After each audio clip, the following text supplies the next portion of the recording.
April 20 Vijay நீதிபதி முன்பு வழக்கறிஞர் இல்லாமல் ஆஜராக வேண்டும் என்ற உத்தரவும் பிறப்பிக்கப்பட்டிருக்கிறது. தன்னையும் தனது குழந்தைகளையும் கடந்த 2 ஆண்டுகளாக விஜய் சரிவர கவனிக்கவில்லை என்றும், ஏப்ரல் 2021 இருந்து நடிகை ஒருவருடன் கள்ள உறவில் இருந்து வருவதாக விஜய் மீது சங்கீதா பரபரப்பு புகார் ஒன்றை தெரிவித்திருக்கிறார்.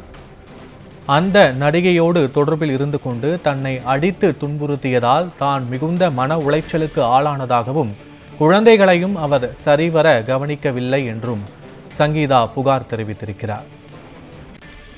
அந்த நடிகையோடு அவர் வெளிநாடுகளுக்கும் சென்று வந்திருக்கிறார். அந்த புகைப்படங்களையும் அந்த நடிகையே சமூக வலைத்தளங்களிலும் பகிர்ந்திருக்கிறார். இவற்றை விஜய் கண்டிக்கவும் இல்லை, அதை மறுக்கவும் இல்லை என்ற குற்றச்சாட்டையும் முன்வைத்து அவர் கடந்த பல ஆண்டுகளாக அந்த நடிகையுடன் கள்ள தொடர்பில் இருந்து வருகிறார் என்பதையும் அவர் அந்த மனுவில் குறிப்பிட்டிருக்கிறார்.